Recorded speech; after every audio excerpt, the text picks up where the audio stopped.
course.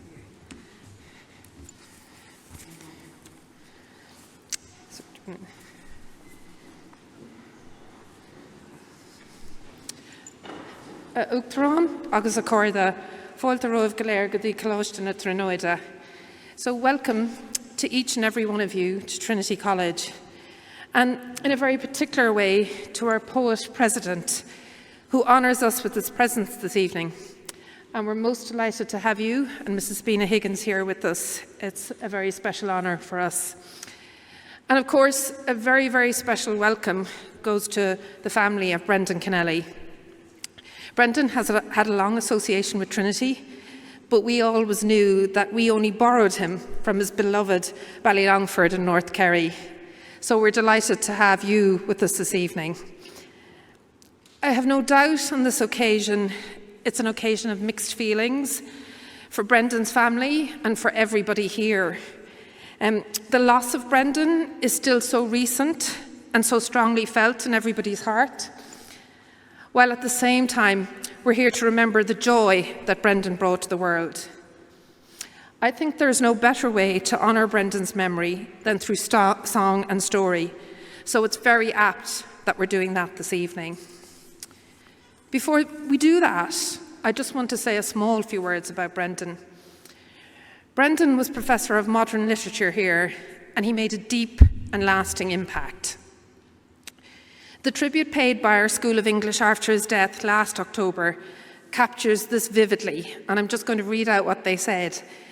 For generations of Trinity students of English, Brendan Kennelly was a revelation. His lectures, tutorials and seminars were unpredictable, exciting, motivating, intimidating and cherished. He was enormously generous to students, and his accessibility was quite unconventional in a time where academics sometimes tended to hold themselves somewhat apart. He also had an astonishing memory for both poetry and people. He could meet an individual student years after he taught them and not only remember them, but in cases recite a poem they had written for him.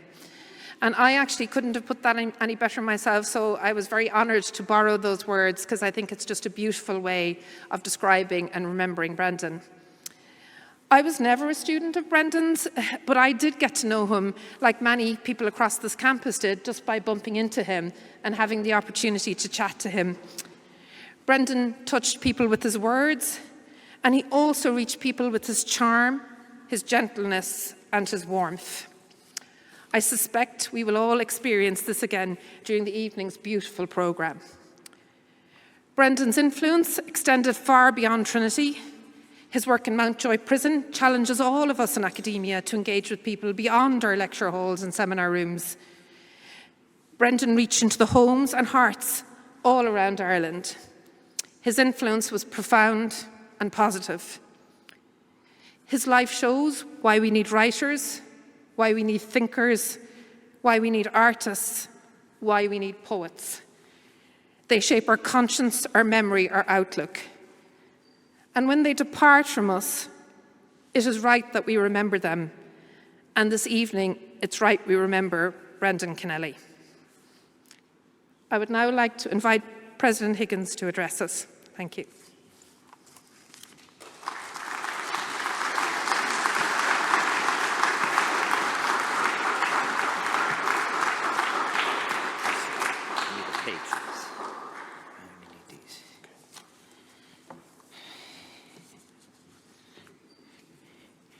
Provost and friends, an gédal sias is privileged dom hen chance veliv coludere to kilura seal agus filiacht ar gara Brendan Kennelly.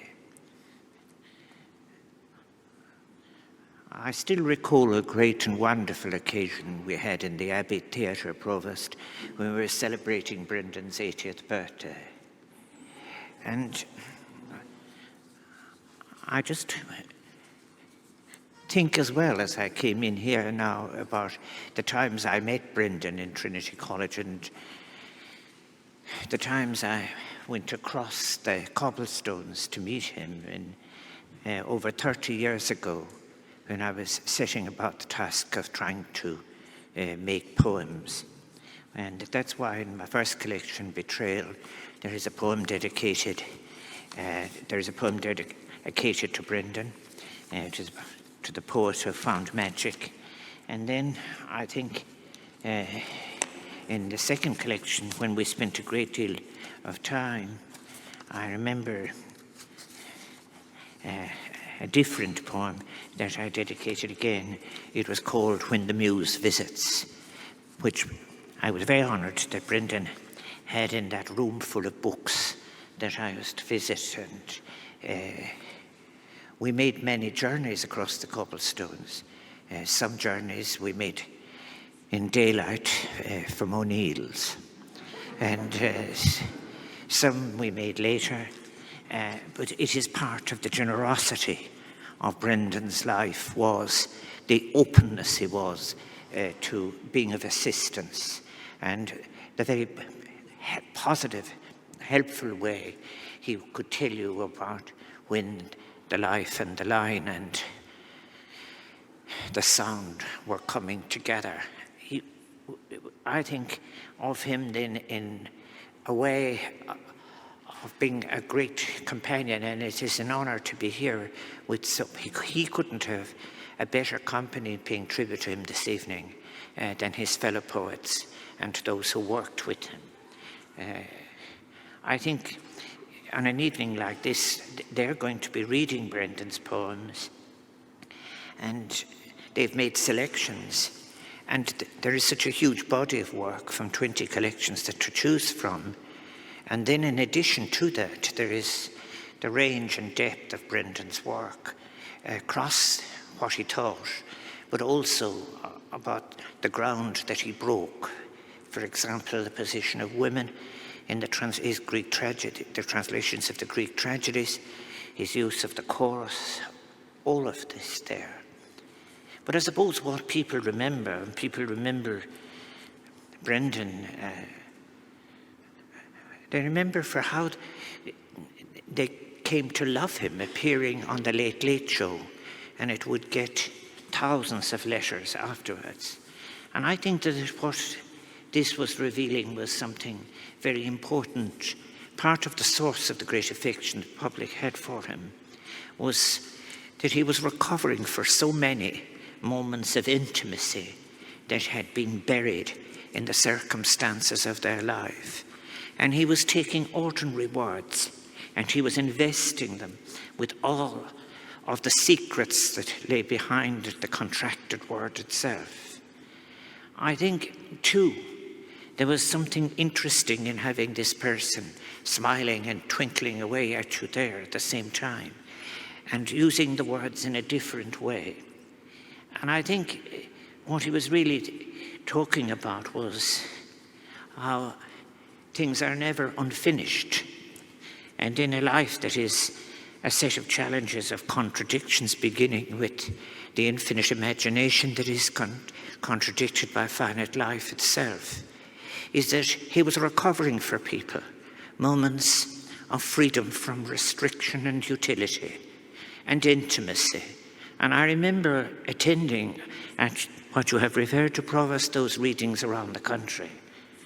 And the difference, if you like, between the line of the poem on the page and the extraordinary additional element that is given in the performance itself. And people loved that, as it were, of being able to share in the uncontrolled moment, a moment where the poem itself was doing the work through an extraordinary experience.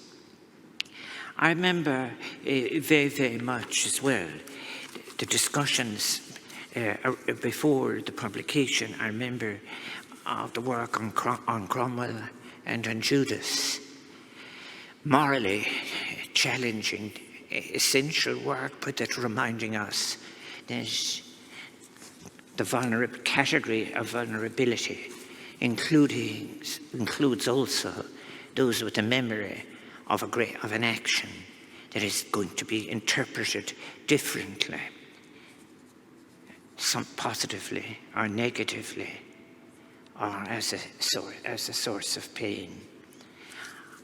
I think when I think about it too, there was something about a place that had never been lost in Brendan as well.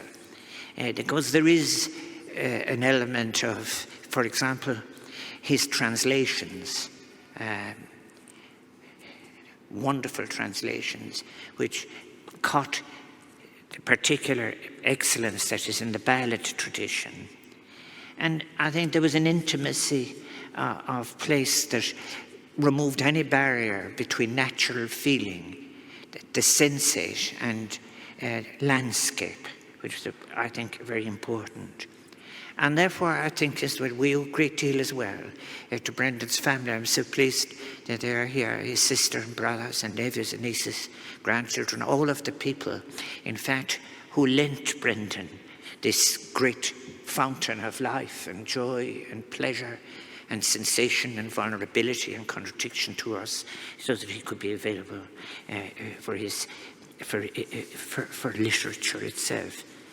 But I think that when people in Ireland sometimes speak, particularly in a time when we're celebrating one of the greatest achievements in literature now, what is written doesn't die, and it can't be offered really ever adequately as something that is resurrected from the dead.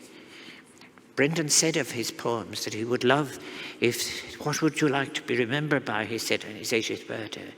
He said, I'd like the poems to be remembered and to be memorized so that people would be able to call them up and recite them. And there is something very honest about all of that, I think. I think when I was preparing for the second collection, The Season of Fire, I'd come over from a very tedious day doing another event in my life, and I went over again to see this room in which there was barely enough room for one person, not to speak of two, with the books on top of each other. And I wrote this poem. This is in my second collection dedicated to Brendan Kennelly 30 years ago. It's called Message to a Poet Who Found Magic. O poet who found the marvel in the simple things, my heart lifts for you who has won the freedom of releasing from within embraces I have sought and offered in public and vulgar places. The resonance of your chuckle and the quiet peace behind the glance reveal the barrel tapped and the celebration of the door thrown open in the house of magic. But I want to confess, be forgiven for that tyranny of head that often defeats the impulse of the heart. It is not any simple envy, rather the curse of memory that intervenes to remind me that utility has been scraped too deeply on my bones. The straightening of the back left late the eyes not free to see the sparks of the flight to the realms of the heart, where you have been camping, where you will live forever. A privilege to pay tribute to our Gara Brendan Kennelly.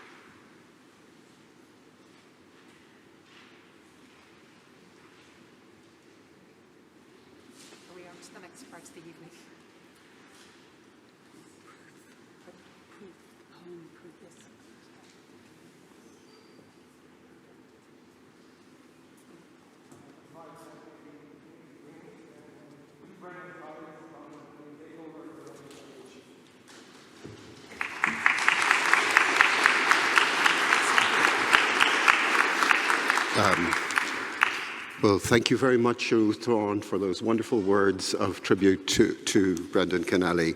And thank you, Provost, for asking me to do this today.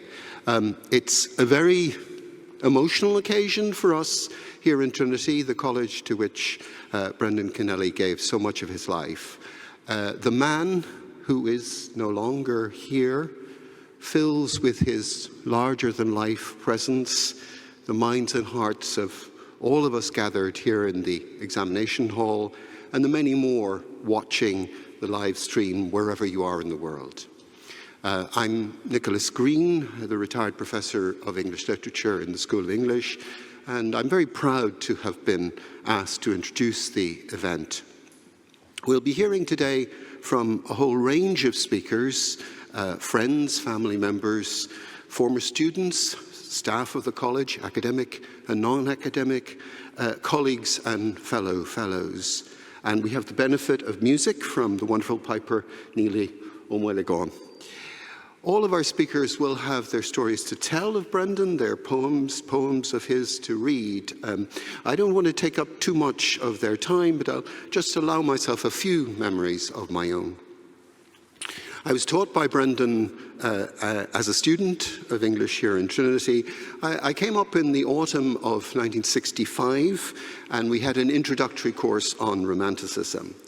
I was very puzzled by the poetry of Blake, which I was meeting for the first time. Lectures on Blake from Brendan were, as the Provost said, a revelation.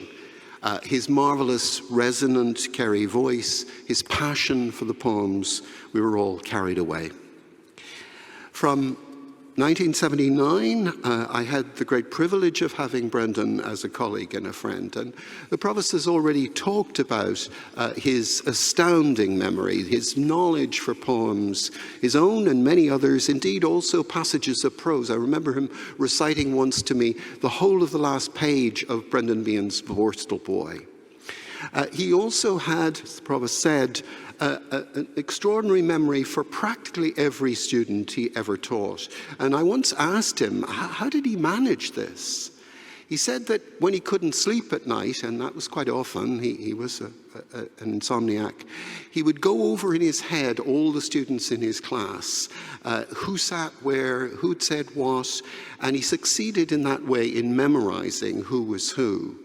Now, I tried that technique very often myself, but without comparable success. The mnemonic strategy in itself doesn't cut it. You had to be Brendan with his special capacity to register every human being that he met in their unique individuality. Just one last personal memory. In the 1990s, Brendan had to have a quadruple bypass operation and was prescribed complete rest after it. He was so well known and so well loved that if he'd stayed on in college or shown himself on the street, he would have been besieged by friends and fans. So he went to ground. He lived incognito in a flat at the end of Dame Street near the castle. I was head of department at the time, so I used to go up to visit him there to keep him in touch with what was going on. On one of those occasions, he told me of a vision he'd had immediately after his operation, a vision of a man made of rain. And there and then, he read me the poem that arose out of that vision. I'm very pleased that we're going to hear an extract from that poem, The Man Made of Rain, later on, because that private performance of the poem lives on as a very special event in my memory. We all have memories of this man unlike any other human being on the planet. We're about to hear some of them now. First, though, I'm going to call on Elizabeth Oxley, a current student in our master's course in creative writing, the course that Brendan helped to establish and co-directed for many years. And Elizabeth's going to read to us Brendan's poem, Proof. Elizabeth.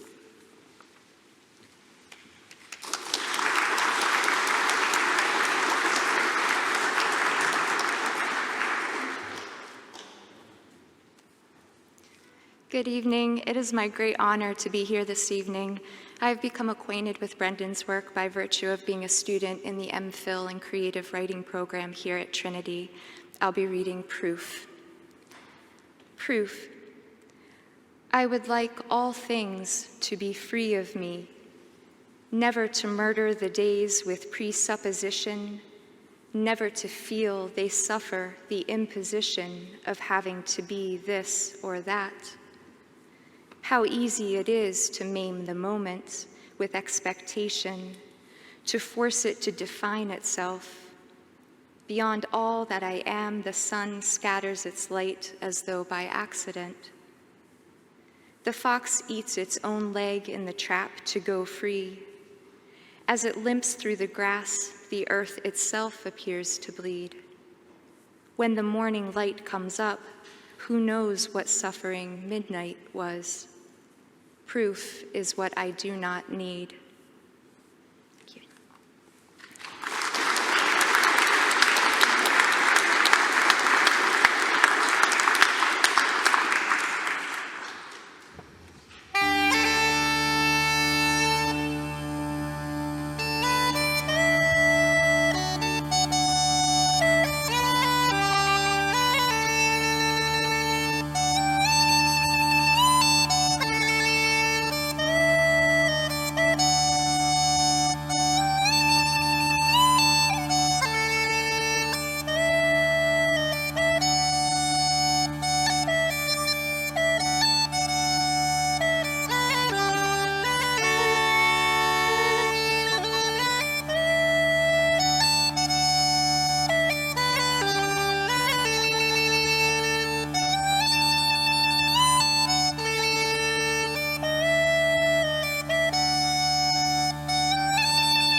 Now, I'm just going to call up the speakers one by one. Just say their names because they will say what their connection with Brendan was. So, Rachel Hegarty.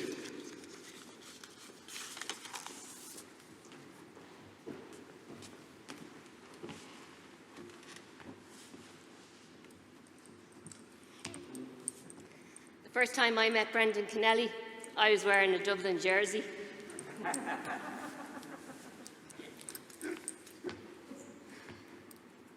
I have my Kerry one. I'll put it on shortly. I have to tell you, finding a Kerry jersey in the middle of Dublin is really hard to do. So I first met Brendan and I was wearing my Dublin jersey. It was in the Arts Block, 1994. I was doing my MPhil in Irish Literature. Yeah. When Professor Brendan Kennelly came in to that small seminar room, there was a shift in the air. All the postgraduate students took out their textbook, the complete works of W.B. Yeats. Their pens were poised, and they made ready to take down notes for all the words that danced out of that amazing, gifted lecturer's mouth. This fingerless young one hadn't bought the textbook yet. So I sat staring at my foolscap paper, thinking, foolscap is right. Brendan looked over at me Dublin jersey and smiled. I see we have a Dubs supporter in the room. I, cheeky out, said, "Oh yeah, bury me heart in Hill 16. Brendan then laughed and announced to the class, "Listen to her. She even talks in iambic pentameter." Brendan went on, "I'd say you know how to sing a Yeats poem." I replied, "I'd say you're right." He said, "Go on so," and I did. I sang Christy Moore's version of the Song of Wandering Angus. When I finished, Brendan led the round of applause. That was my first time meeting Professor Brendan Kennelly. Brendan made this student feel like she was 6 foot tall, and I'm only 5'2.5". The next week I arrived back with my new textbook, a renewed love for Yeats and a fondness for my new teacher. A couple of weeks later, Brendan gave me a copy of A Vision. I brought it here with me. He said that they were selling it off cheap in Eason's. I still use that book for my own teaching of Yeats. It reminds me what a good teacher must be. A good teacher must have a vision for their students. A good teacher must let their students learn the way they need to learn, even if that means singing in the class. A good teacher must remember that not all students can buy all them books. I was also lucky enough to learn the craft of poetry with Brendan at the MPhil in creative writing.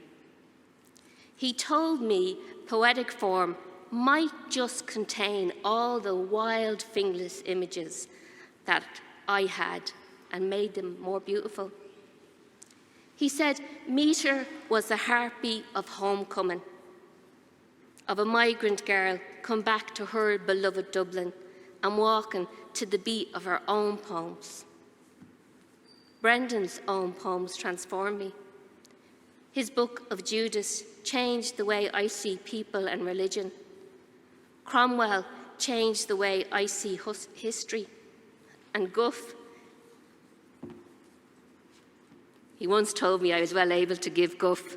Guff changed the way that I see the space for irreverence in the sacred place called poetry. This part.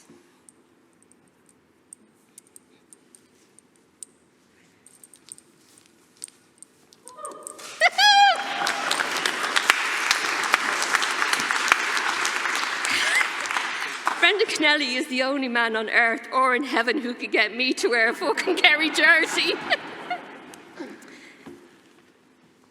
The last time I saw Brendan was in the summer of 2019. And I wish now I had worn a Kerry jersey. He would have got the crack out of that. But most times, we don't know when it's our last time to see someone. I walked into the care home near Listowel, and I was nervous, worried Brendan might not recognise me. I had last seen him in St. James's Hospital, and that was months before. But as soon as Brendan clapped eyes on me, he said, "How are they all in Finglas?" Sure, I nearly melted. We sat on a couch, drank tea, talked and talked. We didn't talk about Trinity. We didn't talk about poetry. We talked about what really matters. We talked about family, his and mine, and we talked about football, the GA. I ventured that Stephen Cluxton might lead the Dubs to a historical 5 in a row.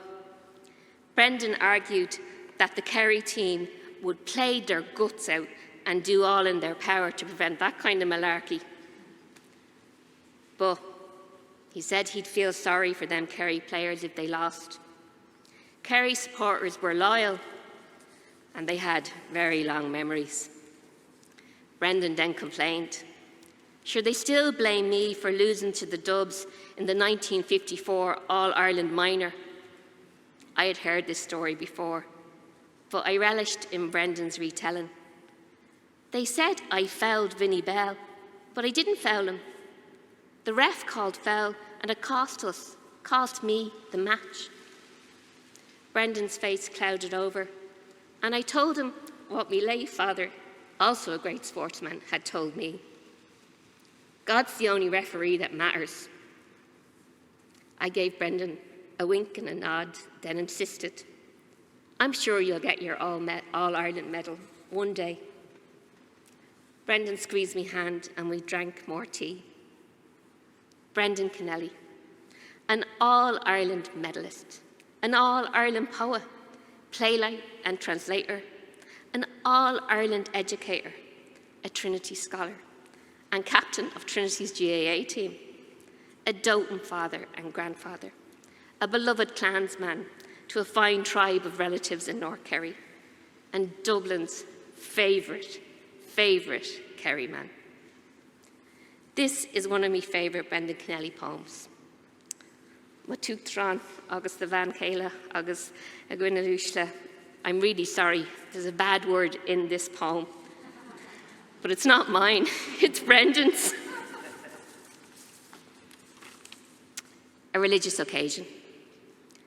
I was there for a purpose, not for a lark. I shall long remember that Sunday afternoon, 1 mile September, standing with 89,374 Catholics in Croke Park. Hearing the Artane Boys Band play with verve and spark, the national anthem and Fate of Our Fathers. The Christian faces of the spectators were proof of the hard spiritual work that goes to make true lovers of sport. I was part of that crowd, one with the electric feeling that turns a rigid stranger into an instant brother. It was, dare I say it, a religious occasion. The ball was thrown in, and those two great teams kicked the shite out of one another. Brendan Kennelly, with love and respect, I say this to you, for you. Kerry a boo.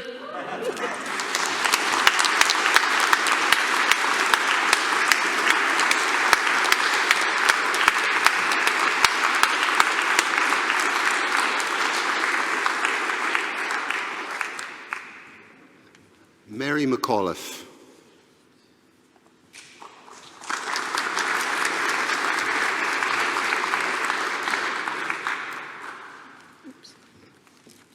That's the trouble with glasses and masks. Good evening, everybody. Mrs. Higgins, Provost, members of Trinity College, family, friends, colleagues. I hadn't expected to think of anything personal to say because I had a prepared speech, but while sitting down there, I just thought Brendan was my uncle and my godfather, and he insisted that I be named after him, something that caused me great annoyance when I was a young girl. I am Mary Brendan, and when my cousins would call me Mary Brendan or Mary B, I hated it, but I'm very proud of it now to carry his name today. And I have many great memories of Brendan. I won't say because one of my uncles is here, but he was among my favourite uncles. He always brought presents. He did magic tricks with his hands. When he came down, he used to hide his thumb and pretend it was being cut off. I remember that. And when I was in secondary school, he used to write and send me notes on what we were studying for the Leaving Cert, or the Intercert in my case, and in English, obviously. I didn't go on to study English, I went on to study history here, but I always appreciated Brendan's attention, both as his niece, but also as somebody he saw, who could read, and he engaged with young people in that way. And coming here then to Trinity and meeting Brendan, crossing Front Square, and in many ways, you didn't want him to make anything special of you, because, of course, I wanted to make my own way in the world, so I didn't want my old uncle hanging out with me. But he was always there. He was always had a great word, conversation, and if I wanted anything, I knew where his rooms were, and I could go there. I miss him. I miss him terribly. We all do. The last time I saw him, before we went down at the end, I went into the nursing home, and as I was coming out, I turned it back and took off my mask, and I waved in through the window, and he just beamed out at me, that famous, beautiful smile. And that's the smile I remember, and that's the uncle I remember. And I'm very honoured to be here today representing Brendan's family who are down there, came up from the Kingdom, and the Brendan Kennelly Literary Trust, which a group of us set up a number of years ago to ensure Brendan's literary legacy. For Brendan, the colleagues and community he had here in Trinity College were vitally important for him. His friends, his colleagues, his student, and the wider community in the streets around Trinity were so life-affirming, sparking his creativity and imagination and providing him with a rich and nourishing life. I know that so many of you and generations of the students, both in the School of English and indeed in the wider Trinity cohort, and I've heard so many stories of students who were doing engineering and who were doing medicine and who were doing all sorts of other degrees, sneaking into his lectures just to hear them, that you all remember him with great fondness. On behalf of his family, I want to pay tribute to all the love, affection and support he received over his many decades here in college. And there were many times he relied, in his many struggles, particularly with alcoholism, on his Trinity colleagues, and you came true for him. And he was always eternally grateful for that. And on behalf of the Brendan Kennelly Literary Trust, I want again to thank Trinity for the care they're giving to his large archive, probably one of the biggest now on deposit here in Trinity, which once it's catalogued and accessible, and that work has already started, will provide opportunities for academics and students to consider and evaluate Brendan's work and his literary legacy, of which we as a family and his alma mater, Trinity, are so rightfully proud. I also want to take this opportunity today to remember his daughter, Kristen Doodle Kennelly, who predeceased him last year. May they both rest in peace. The poem I've chosen today to read is one beloved by many, including myself.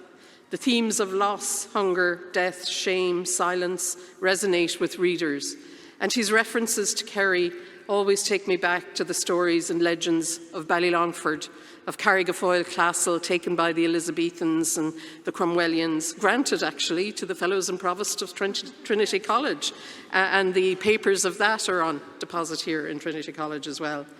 And of Lislochton Abbey, where he now lies with his parents and generations of Ballylongford and North Kerry people who had gone before him. In honour of Brendan, for you this evening, I would like to read My Dark Fathers. My dark fathers lived the intolerable day, committed always to the night of wrong.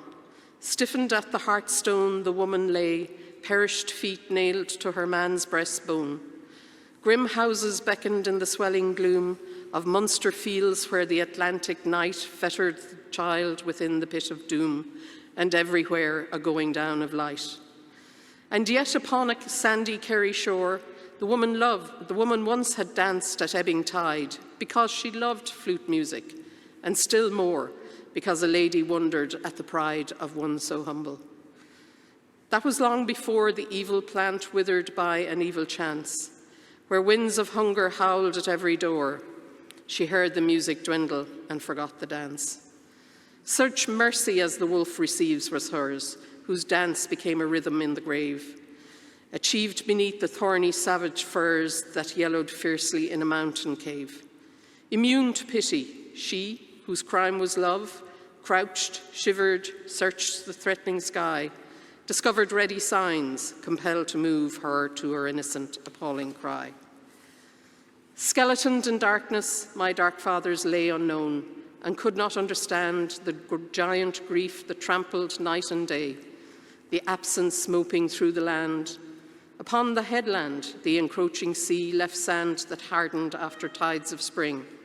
No dancing feet disturbed its symmetry, for those who loved good music ceased to sing. Since every moment of the clock accumulates to form a final name, since I am come of Kerry, clay and rock, I celebrate the darkness and the shame that could compel a man to turn his face against the wall, withdrawn from light so strong and undeceiving, spancelled in a place of unapplauding hands and broken song. Thank you.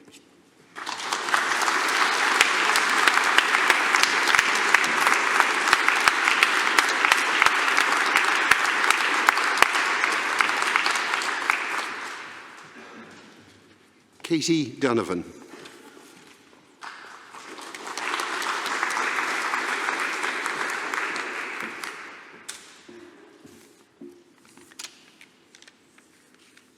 Greetings, family, friends, President and Mrs. Higgins, Provost, Trinity community, graduates.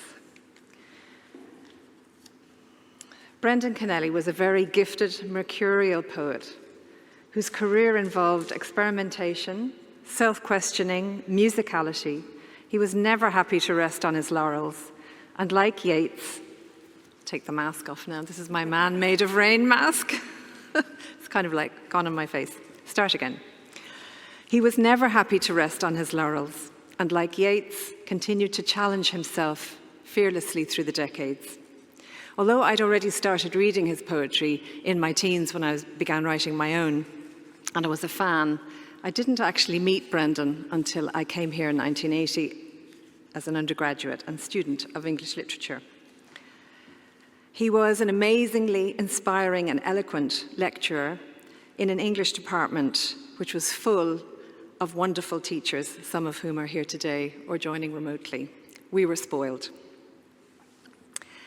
When we met again in the late 80s, it was at a performance of his translation of Euripides' Medea, starring Susan Carnau, in the RDS.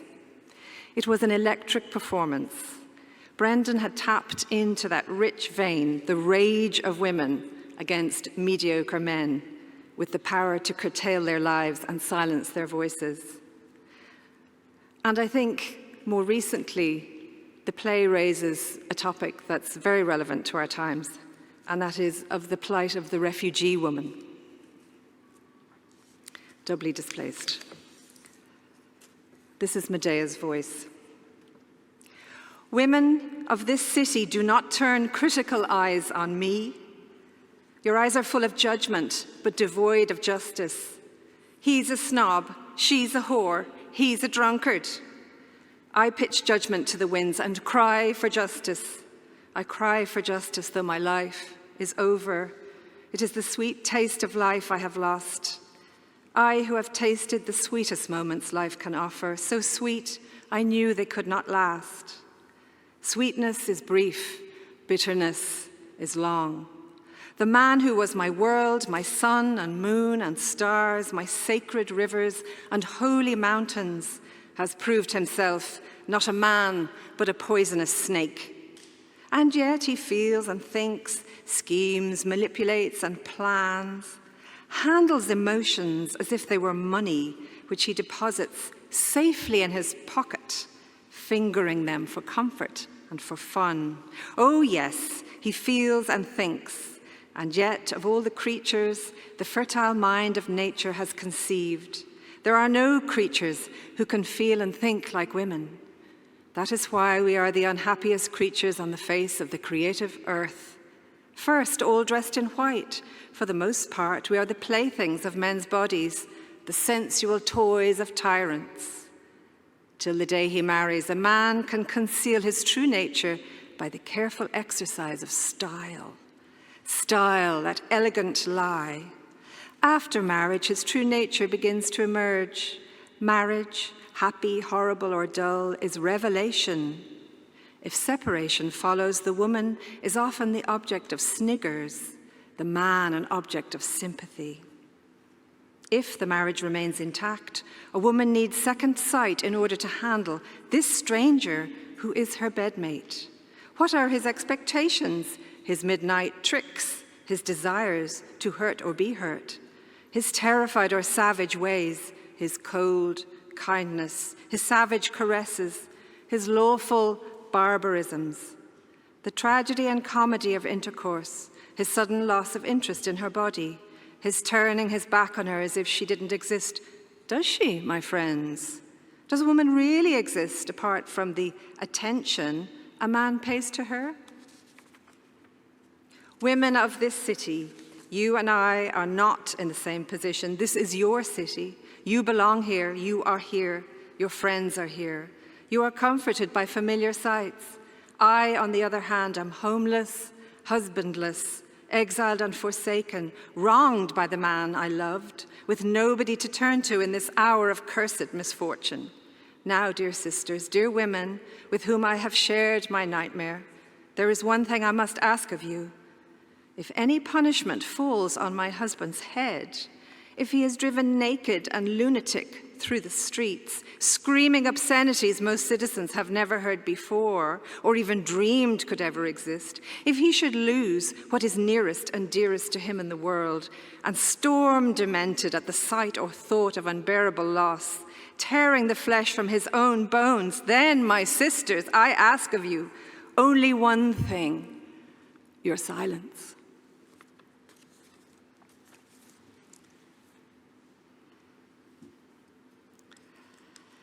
Brendan encouraged my early poetry writing and gave the launch speech for my first book, Watermelon Man, which was published by the wonderful Blood Axe Books, also Brendan's publisher, helmed by Neil Astley, who I believe is joining us remotely, a great friend and supporter of Brendan's work. When the Field Day Anthology of Irish Literature was published in the early 1990s, with very few women's voices, it was Brendan's idea to put together an anthology devoted to Irish women. I was lucky enough to work with him as co-editor, along with A. Norman Jeffers, to create what ended up being called Ireland's Women, Writings Past and Present. And as an anthologist, he had the trailblazing idea of dividing the book into thematic sections. It was a privilege to work with his restless, inclusive intelligence. And our material ranged from the usual poems and short stories, extracts from memoirs, but also newspaper articles, ballads, travel writing. And we worked again as co-anthologists on Dublines, an anthology about the city he loved, and roamed through early every morning. As Nicky said, he was an insomniac. His wonderful voice, reciting his own poems, can never be replaced, and only became silent in recent months. But it is lovely to be part of this tribute where we can highlight some of our favorites from his work. And I'll finish by reading an early poem, Bread, flowing with deceptive simplicity, but with many, many layers of significance.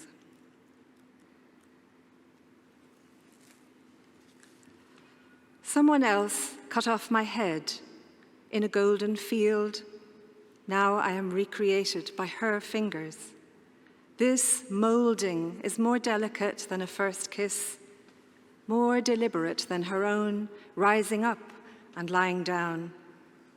I am fine as anything in this legendary garden, yet I am nothing till she runs her fingers through me and shapes me with her skill. The form that I shall bear grows round and white. It seems I comfort her, even as she slits my face and stabs my chest. Her feeling for perfection is absolute. So I am glad to go through fire and come out shaped like her dream. In my way, I am all that can happen to men. I came to life at her finger ends. I will go back into her again.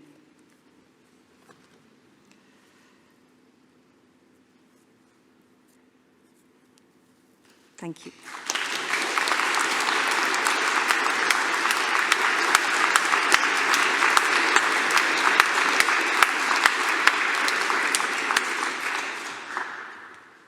Paula Meehan.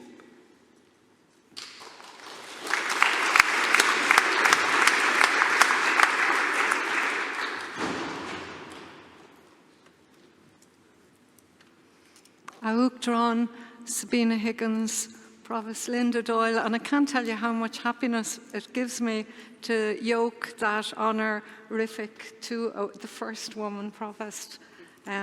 It's great to be here, and to Brendan's family and colleagues, I offer again my condolences.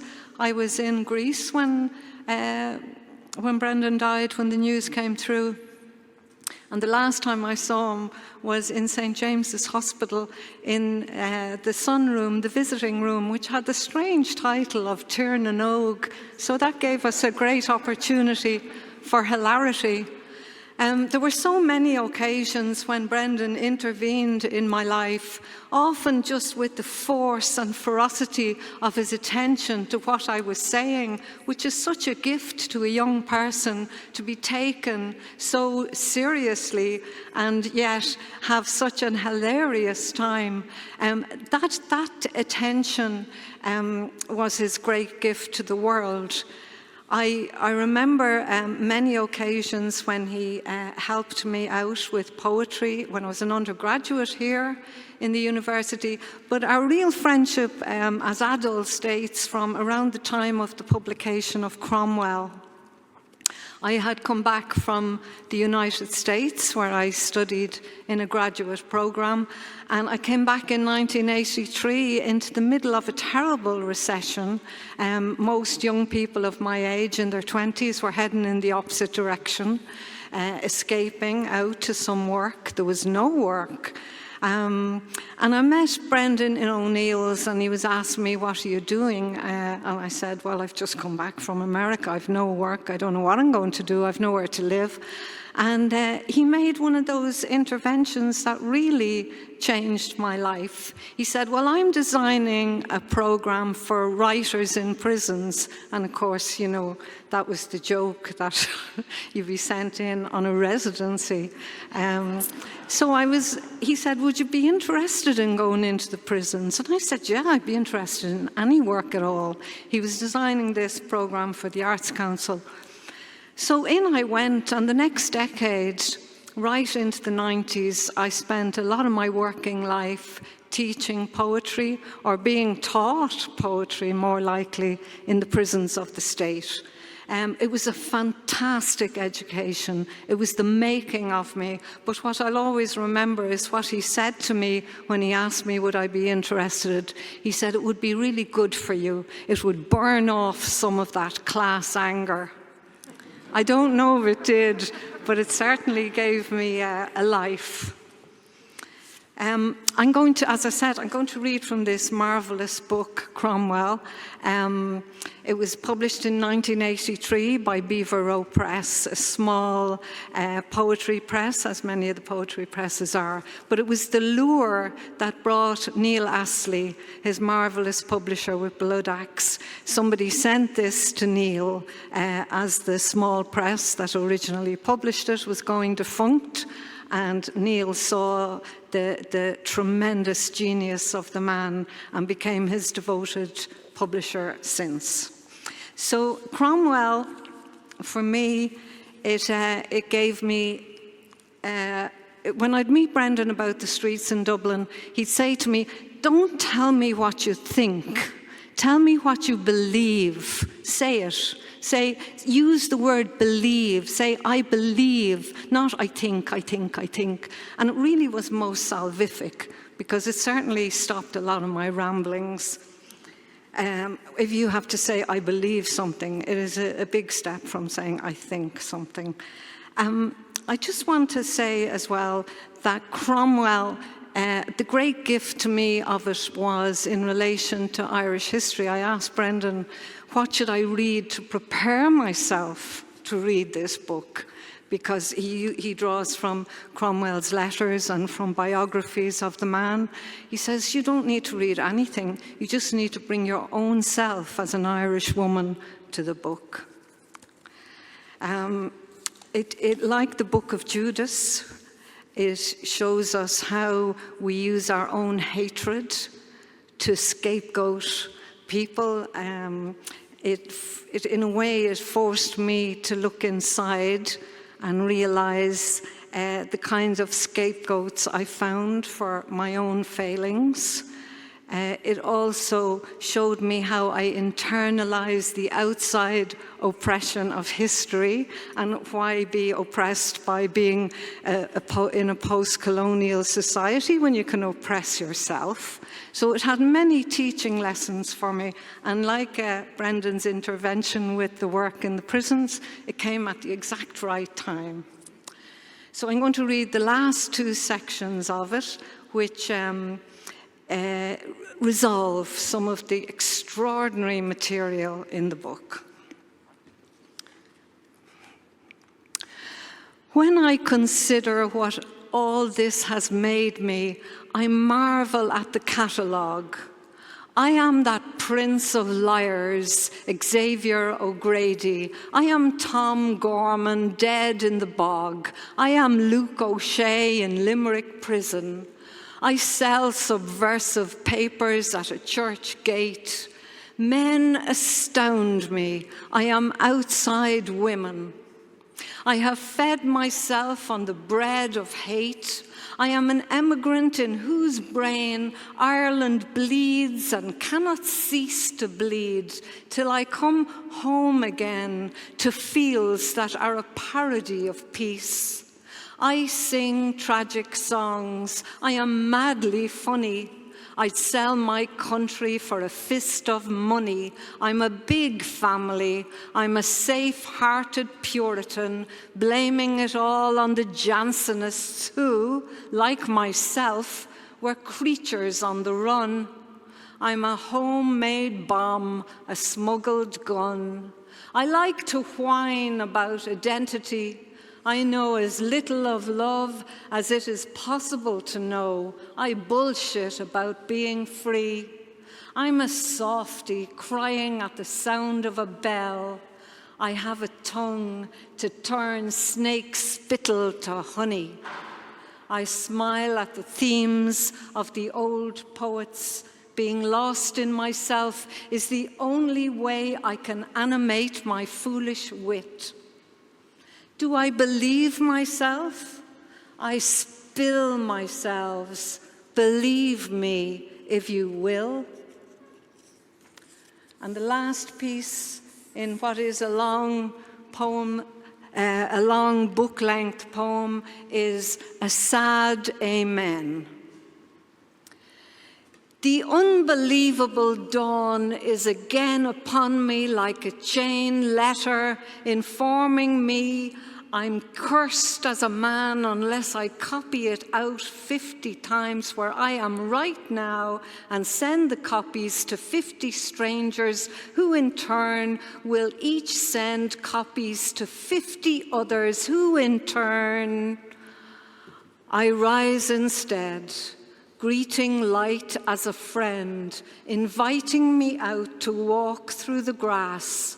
First music of earth, Adam's ears, still in tune, filling the world like a soft amen.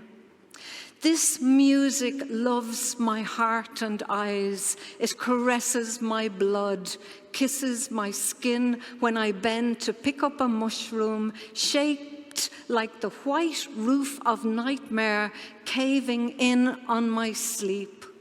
I know how to laugh. I know how to weep as morning explodes inside me here, and I'm scattered like, well, I hope, like Mum and Oliver, Spencer, the giant, William, and all the others striding through me, prisoners on parole from history, striving to come alive as I think I am, finding their food in me, chewing hungrily, first at the edges, then at the core of my heart, beating its victor blood, begetting, forgetting through all my dark and light. I peel the mushroom, moist flesh of earth and air. I taste ruined cities of man and God. I hear the makers calling. Are the makers mad? In the light of day and the light of night. Thank you.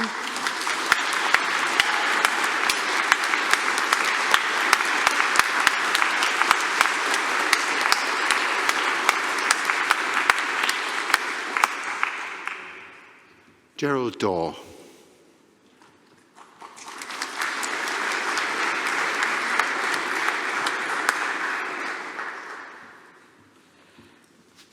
Oops. I mean, there are just too many stories. I just couldn't start. I couldn't stop. I suppose for me, Brendan was Trinity. Our lives were entwined together through the Oscar Wilde Centre, but also the fact that he used to just chap the door, as we say, and walk into 4021, and something special would happen. I can still remember very, very clearly a riff on Yeats at 9 in the morning. And he just started to talk about Yeats, and in such a fashion that I had to rethink everything I'd ever thought about Yeats, thanks to this one comment that he made. And there was a great intelligence at play there, often masquerading as something else, but the brilliance of the mind, I can think of comments that he made as we used to shuffle down O'Connell Street. We used to go for tea and a scone or a scone, and for an hour and a half, we'd just talk. I mean, it's impossible to think of him not being here, and in fact, I've just decided he is here, so he has to be. It's not possible to think of Trinity without Brendan. I'm going to read a short little piece that I wrote on request for RTE, just to set a tone for a poem that I wrote in his honour. And then I'll conclude with, I think, one of Brendan's most perfect poems. I think there's a great visual quality in his work. The ballads, of course, as we've heard, the great stretch of the epics, which we've heard, the plays, the translations. But my Brendan, as a poet, is the poet of mourning, of, as you'll hear, this wonderful, innocent, calm, quiet, opening up of possibility. But when I think of Brendan, I often think of visiting his famous office in the Arts Building in Trinity, which, I mean, those of us who have been there will never forget it. He had the look of a smiling Buddha who had somehow surfaced in this corner of a modernist building. The room was lit on two sides by daylight, which flooded in and illuminated the sheer and amazing volume of his public and personal life as one of Ireland's most cherished poets and teachers. Books there were aplenty, editions going back in time, well-used teaching texts, volumes of gifted poetry, and the bric-a-brac of photographs, tokens of affection from an audience that always seemed instinctively aware of what Brendan Kennelly was doing and saying as a poet. They got him.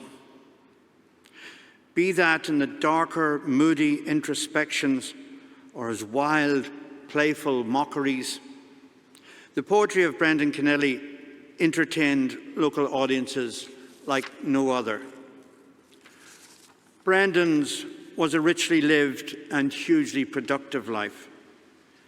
His major books contain a challenging, turbulent, serene, and tragic view of our ordinary world, made special and memorable by the unmistakable voice which gave the poems incantatory liftoff on the innumerable stages and platforms from which he recited his lines, drawing often from an extraordinary memory bank. The seeming nonchalance of this delivery was, however, hard won. He prepared every moment.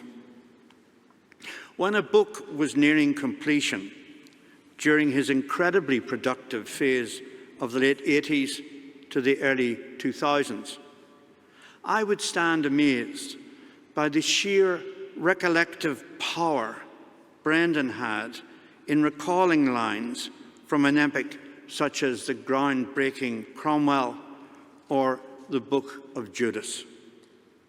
This was no ordinary poet. But I also recall the laughter and the rare, unexpected shock of recognition he always brought with him as far as poetry was concerned. It mattered to him. It mattered like a basic human right, one of the essentials of a common civic decency. I've been thinking about this, and maybe that was what drew Brendan to the great Greek tragedies and his love of Greek literature as well. I don't know. But I wrote this sonnet with this love in mind as a tribute to Brendan and his poetry making. The Worry Beads. How could I even begin to think of you down there in the rich and loamy dark, with the eager snail and echo of birds wheeling? Because you had already flown some time ago and were taking your leisure in a Greek spot, Santorini, I'd say, telling out the worry beads, iced tea, and the paper to hand. As the sheer blue sky meets the sheer blue sea. And that's you, biding your time, thinking it all over. But my last word has to go to Brendan.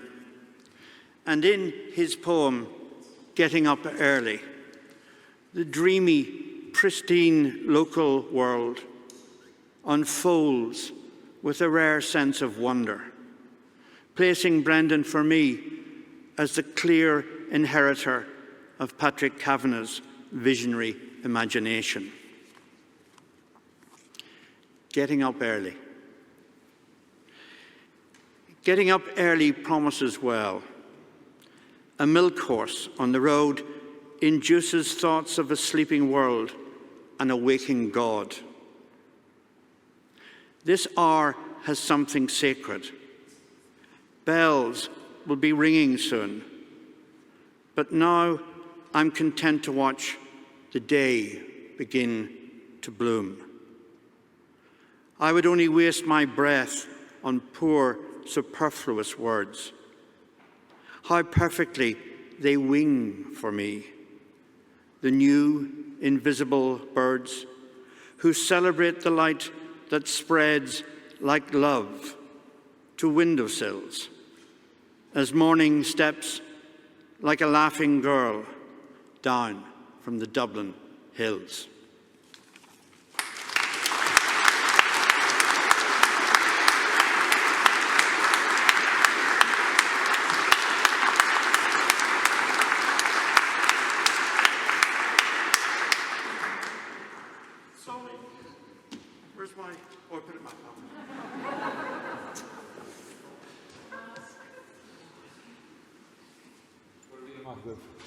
Just say one or two words about the music and the connection with Brendan. Can you hear me there? Okay. Yeah, the first tune, of course, was The Cliffs of Dooneen, very famous song from the North Kerry region, and indeed Ballylongford. And my mother, in fact, was born in a place called Beal, and her farm, where she was born, swept from Beal Hill down onto the Cliffs of Dooneen. So it's very appropriate to play that. And she came to Dublin and became a nurse, and they used to bring us down on holidays to Ballylongford every summer, because her sister was married there to a man called Tom Hanlon, and they had 7 children, we had 8, so we had a great time together. And I remember my mother telling me afterwards, she was a qualified nurse, that the Kennelly family asked her to look after Brendan's mother in her final days when she was not so well, before she passed away. So that connection is great, and we're delighted to be asked to play here because of that connection. She was Catherine McMahon, and indeed a cousin of Brian's, the master. But anyway, we often went back down in latter years to the Flaghills and the Stole, and to get away from the madness of the Fleadh, we'd go to Ballylongford and play in Kennelly's pub and Carrolls and Finucanes and all those. So it was a great connection there with Ballylongford over the years. So my mother loves slow airs, so I'm going to play one I put together for her after she passed away. I called it Katrina Rua because she has lovely auburn hair. So I'll just tune the sticks first.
Anthony Roche.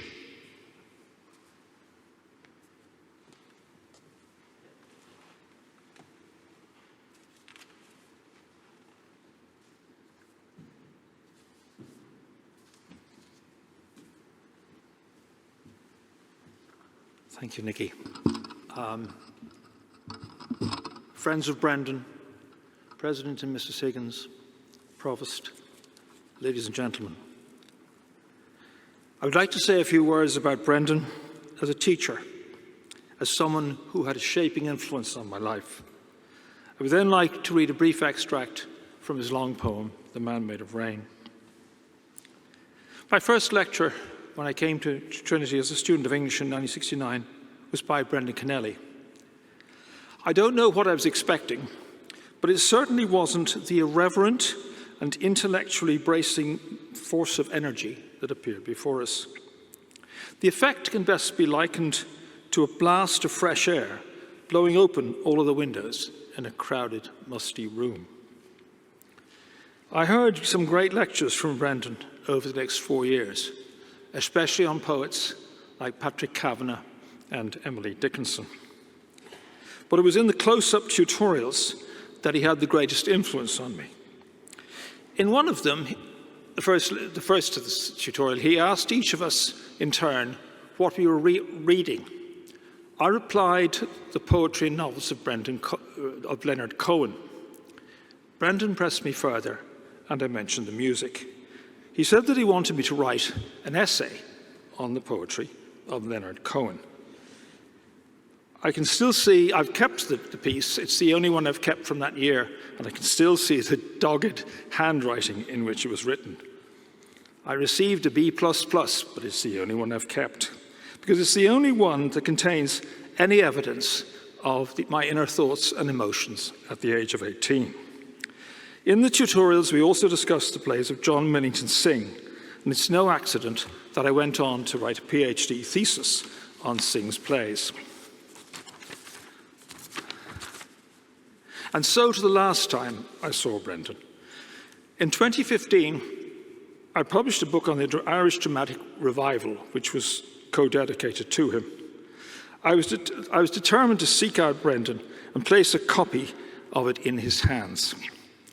I hadn't seen him during the year. I hadn't seen him for a long time, but somehow I thought I would get to see him on this day. As many of you will remember, he used to sit outside the Lemon Coffee Shop just below Hodges Figgis on Dawson Street. I always thought of it as his village square where people could sit and chat with him. O cuirme McCowney, near stupig me she, cuiha, gashasig me shees, a lower cafe lemon. It's one of Brendan's favourite Irish lines. I've adapted for the purpose. No sign of him outside. I went inside, still no sign of him. I looked around, and there he was in the corner, a bit shook, but undeniably present. I showed him the dedication with the words, giving something back, and that wonderful smile wreathed his face.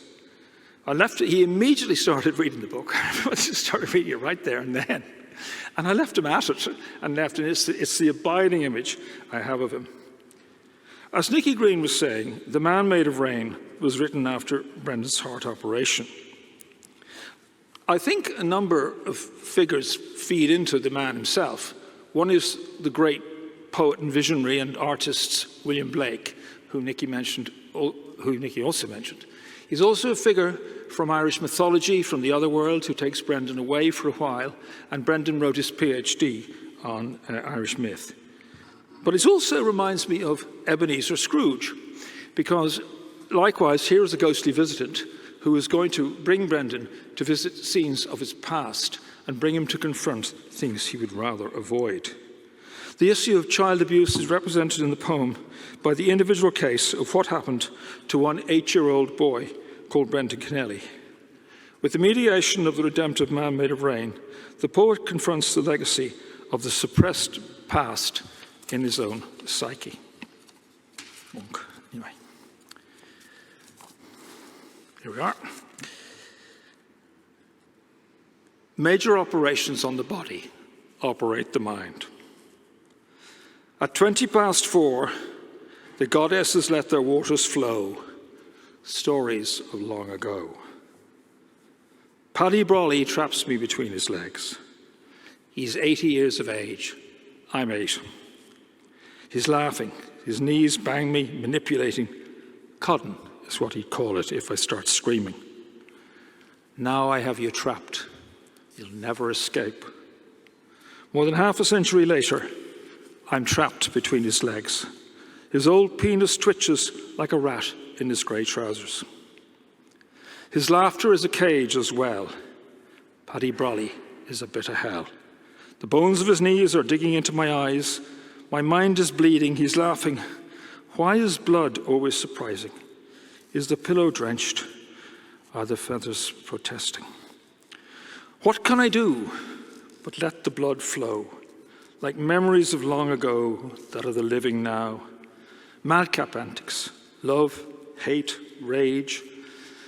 Rob Collins' orchard, run, hide, eat the apples under the bridge. Quick, there's a coming tide.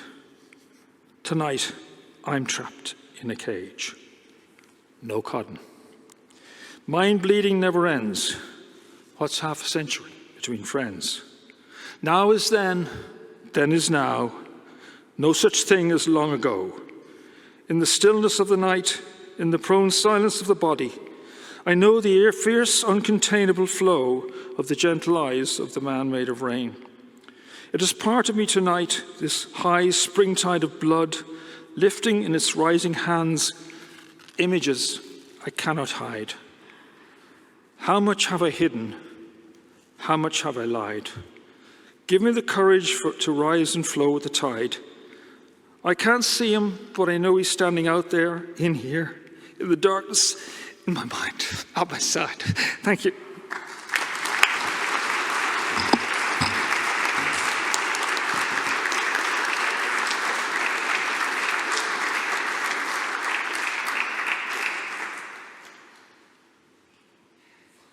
Brendan not only worked here in the college for most of his career, but he also lived here in the college, and he made friends with virtually everybody who worked here in every capacity. And Paul Mangan, whom I'm going to ask to read next, to speak next, represents estates and facilities, all of the different people that Brendan worked with and loved. Paul Mangan.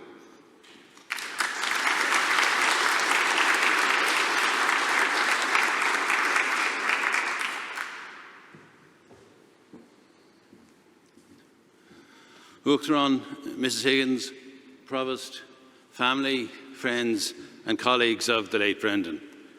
As Nicky said, I represent the support services people in the university, the unseen people who open the gates, make sure the heat and the light work, empty the bins, cut the grass, clean the buildings.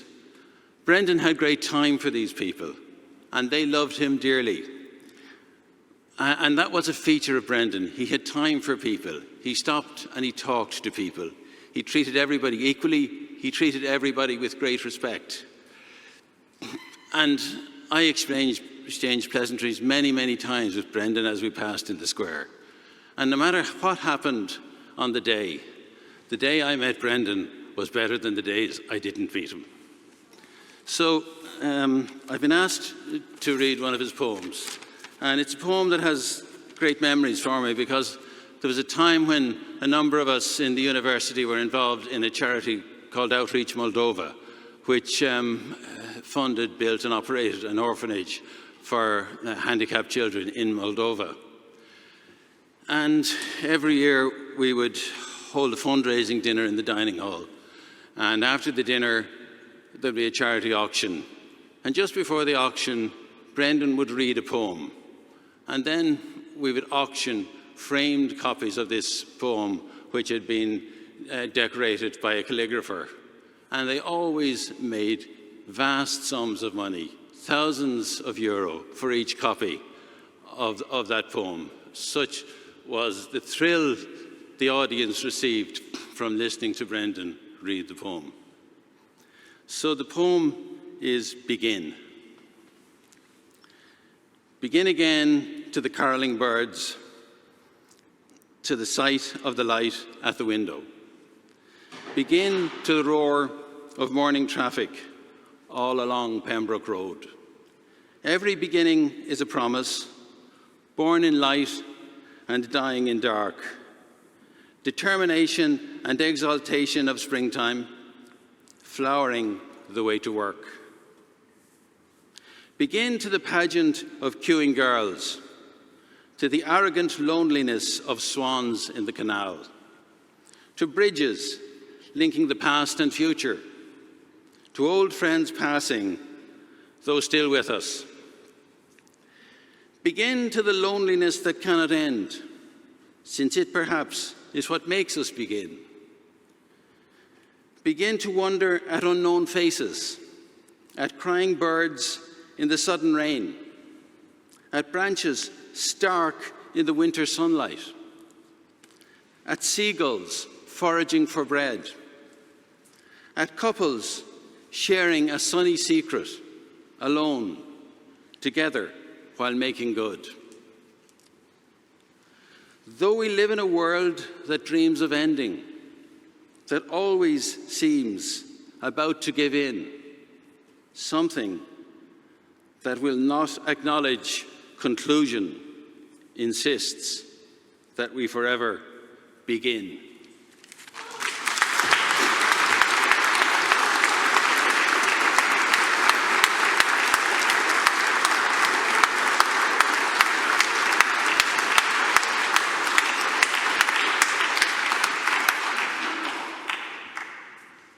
Edna Longley.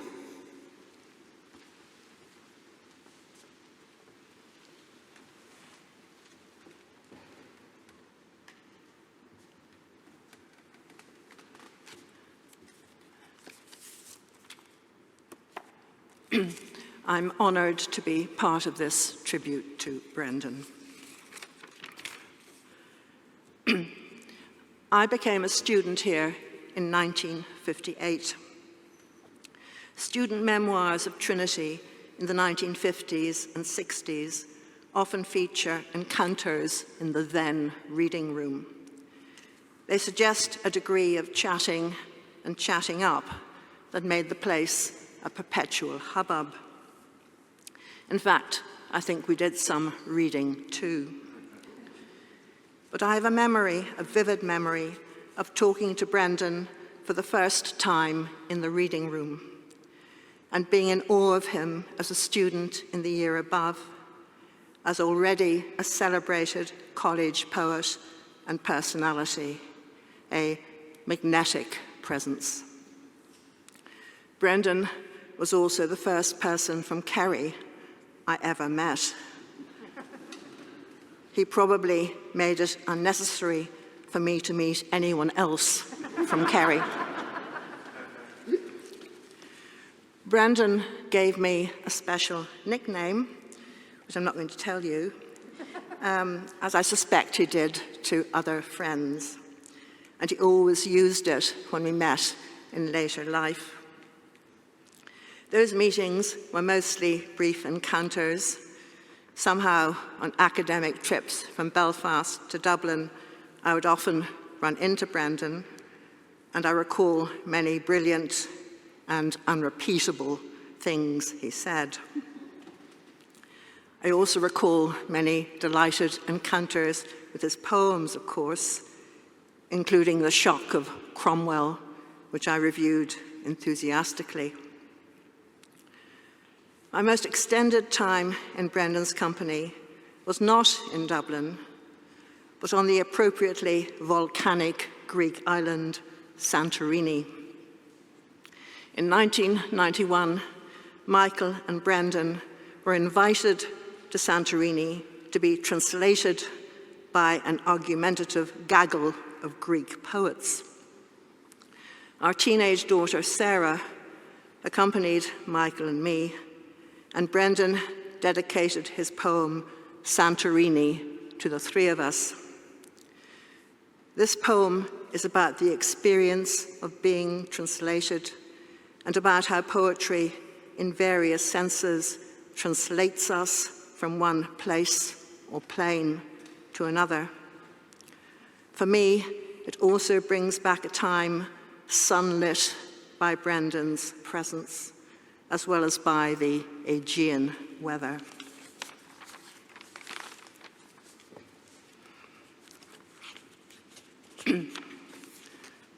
Santorini.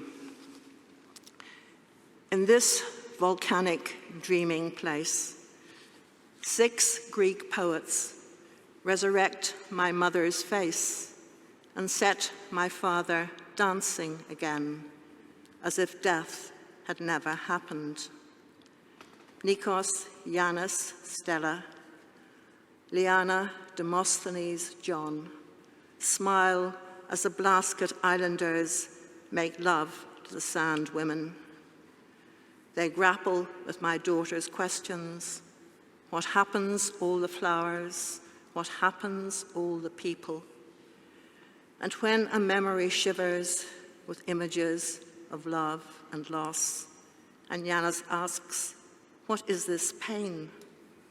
I live it all again and learn once more to let it go, as the people of this island, living with their volcano, muttering, rumbling, threatening, take their daily lives in their hands and go on making wine and baking bread.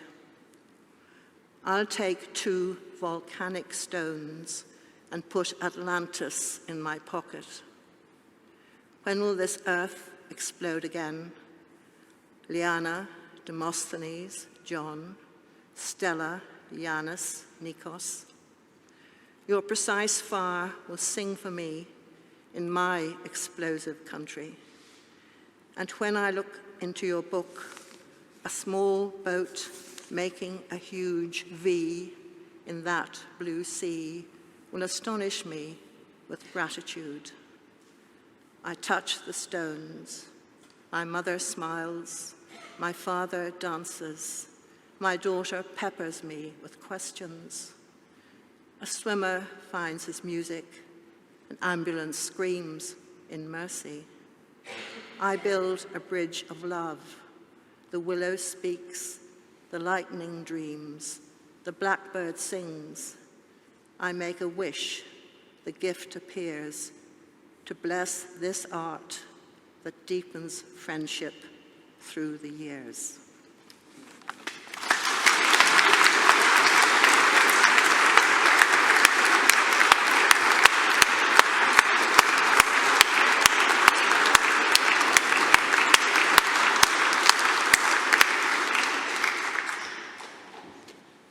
Michael Longley.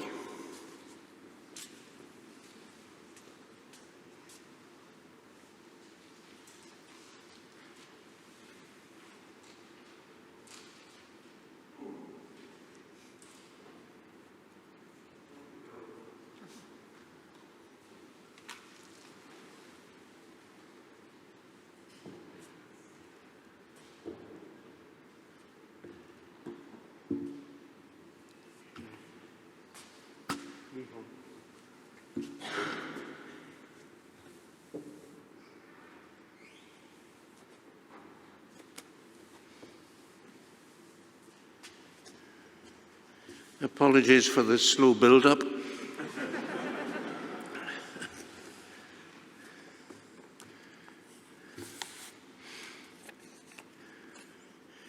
Like everyone else present, I'm honoured to be part of this celebration of a great man. When I became a student at Trinity in 1958, Brendan was already making a name for himself as a college poet. As a tongue-tied northerner, I found this eloquent, ebullient, charismatic Kerry man somewhat overwhelming. He was culturally astonishing. No poet I have ever met seemed so radiantly touched by the wing of the muse. Poetry shone out of him. He was a sunburst of a man. When my tentative verses first appeared in Icarus, Brendan was wonderfully encouraging, and it was at his invitation that I read a poem in public for the first time.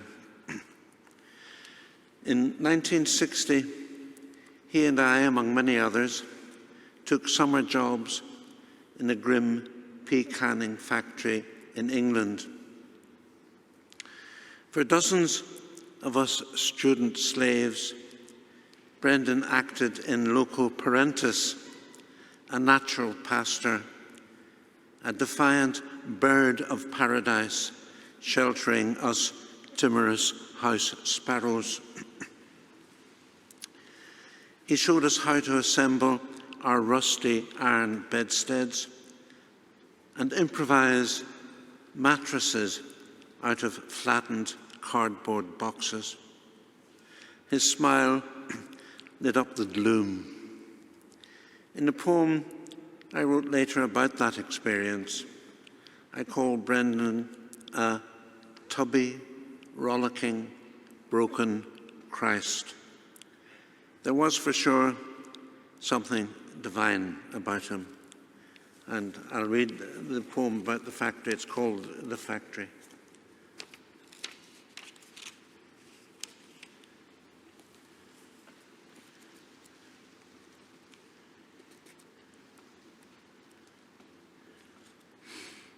The Factory for Brendan Kennelly. I open a can of peas and I open up that factory, balancing on tons of pea vines and forking them out of the sky into machines. Millions of peas on a white conveyor belt, sleepy eyes, surfacing from a vat sunk into the floor, a gigantic iron shopping basket full of cans. The only student slave able for hard labour, Kennelly helps me assemble my rusty bed in a nissen hut in the middle of vague England, and create out of cardboard boxes a mattress, there to collapse, aching, blistery, and waken at dawn to a blackbird on the corrugated iron. Kennelly's voice, long before children and wives, helping me feel at home amid the productive cacophony. Cans spiralling down from the roof. Already the tubby, rollicking, broken Christ, talking too much, drowning me in his hurly-gush, which makes the sound water makes over stones. 10 years ago, Terence Brown and I edited for Blood Axe Books a selection of Brendan's poems.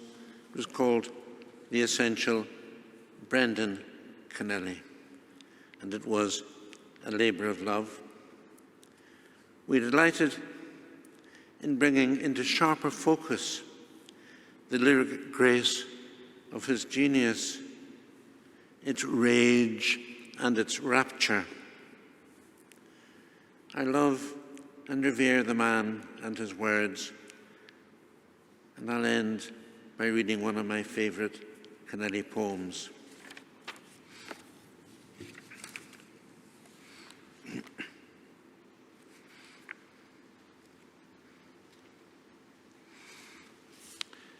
I see you dancing, Father.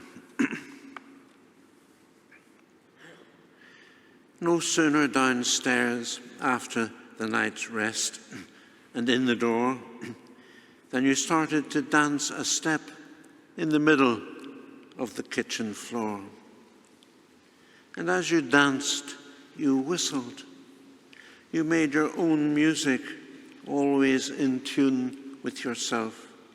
Well, nearly always anyway.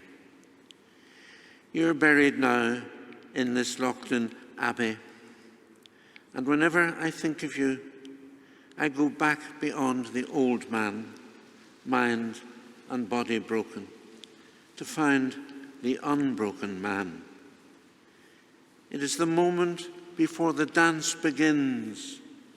Your lips are enjoying themselves, whistling an air. Whatever happens or cannot happen in the time I have to spare, I see you dancing, Father.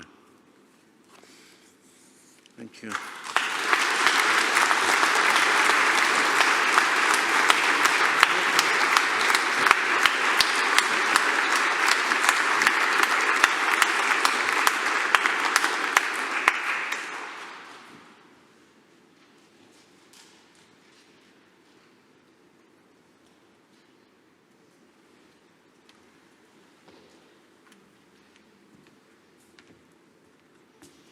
Karina Lonergan.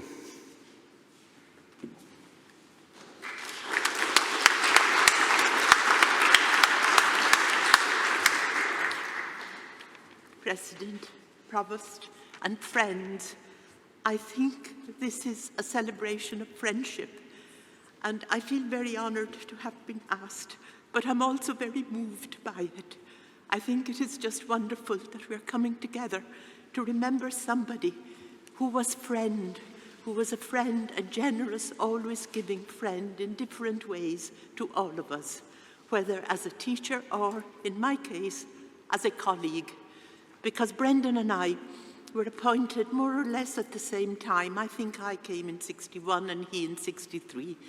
I was in the Italian department, he in the English. We were neighbouring on the same floor, eventually in the Arts Building. Our offices were near.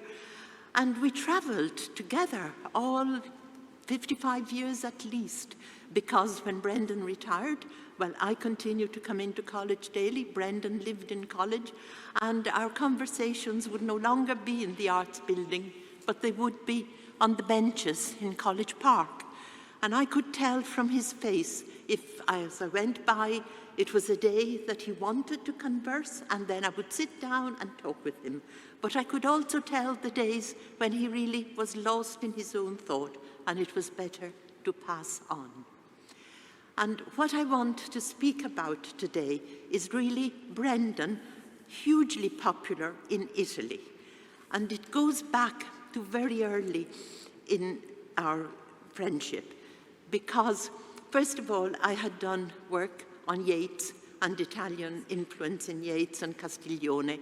And when Brendan read my research work, he really was determined that it become a book, and he saw to it being published. And it also stimulated in him a greater interest in Italy.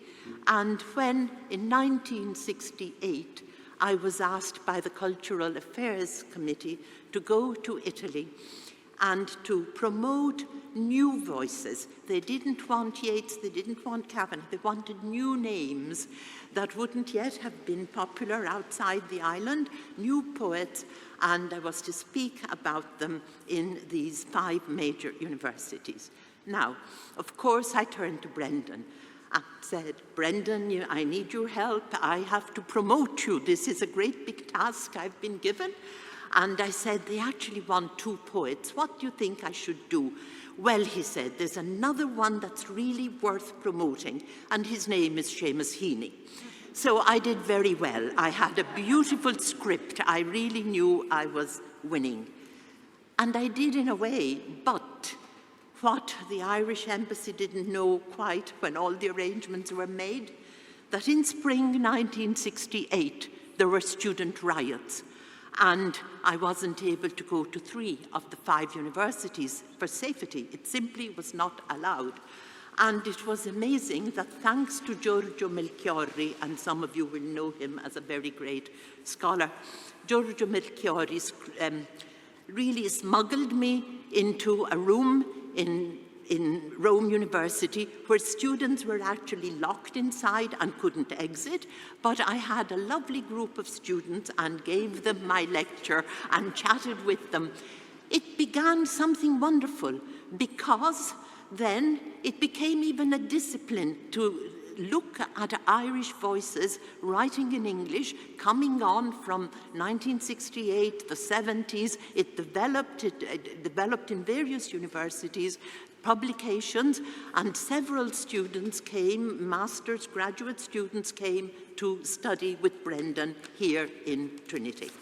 And that was the beginning and the development of a whole Italian work for Brendan, and we had translations, and I am showing you here the bilingual Florentines, and also his Crooked Cross, also translated. So both of these books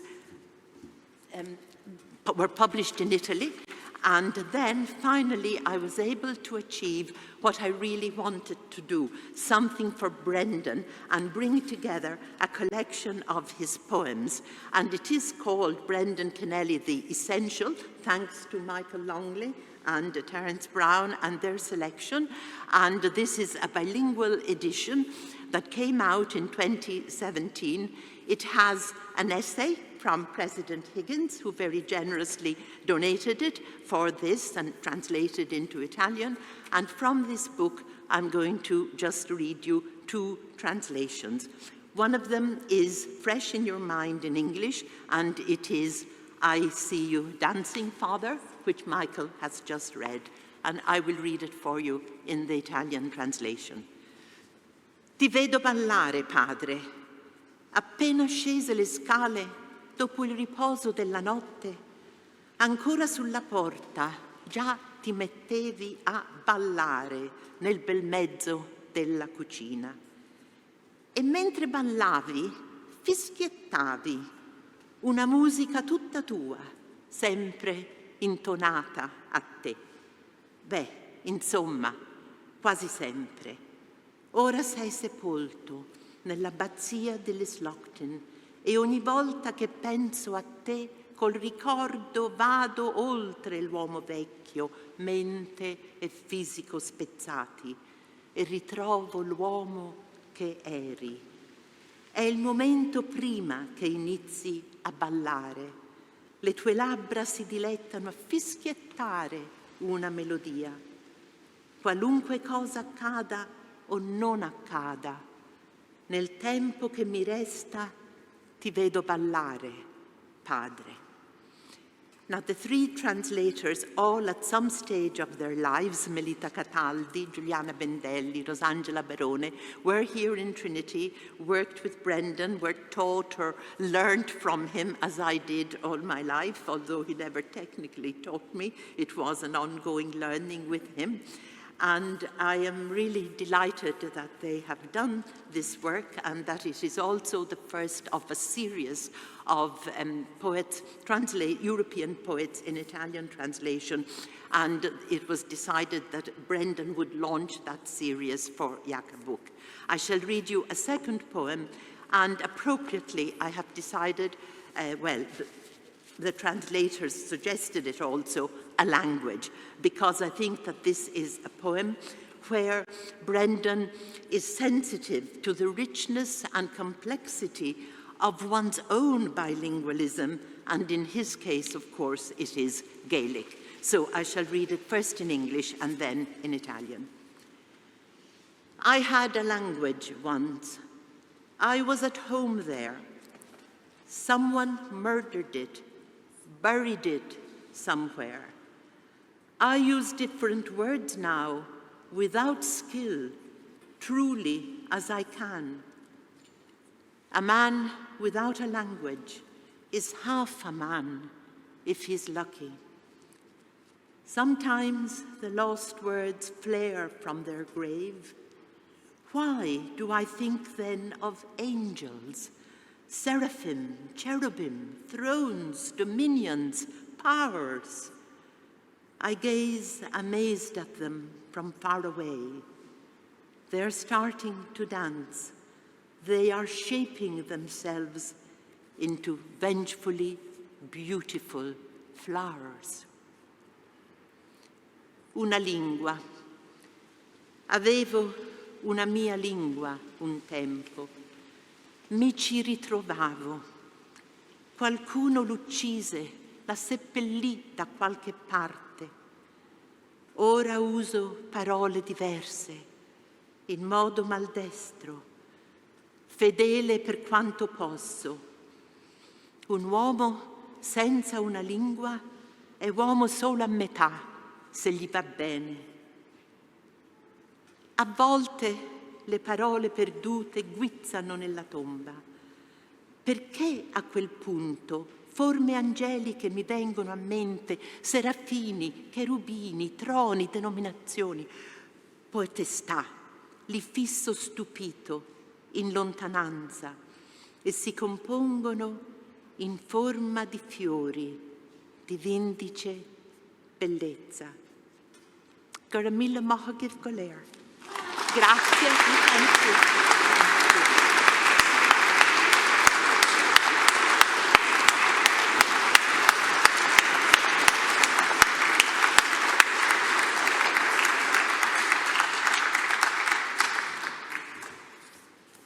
This has been an immensely rich and moving celebration of the great man who's gone from us, but who is still so much with us. It's taken a lot of work to organize it, and there are a whole series of people that I want to thank for their part in making it happen.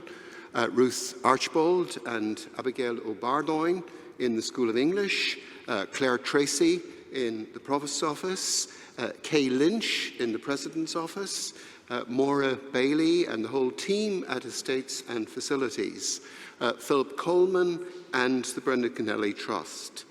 And I certainly must not forget the linchpin of it all, our superbly efficient head of school, Jarlath Colleen.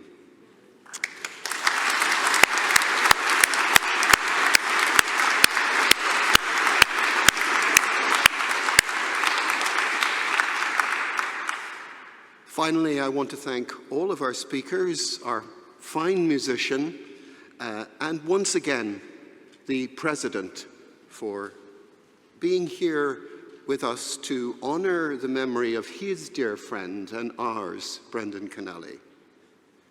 Ladies and gentlemen, can I ask you to stand for the departure of the President of Ireland, Michael D. Higgins.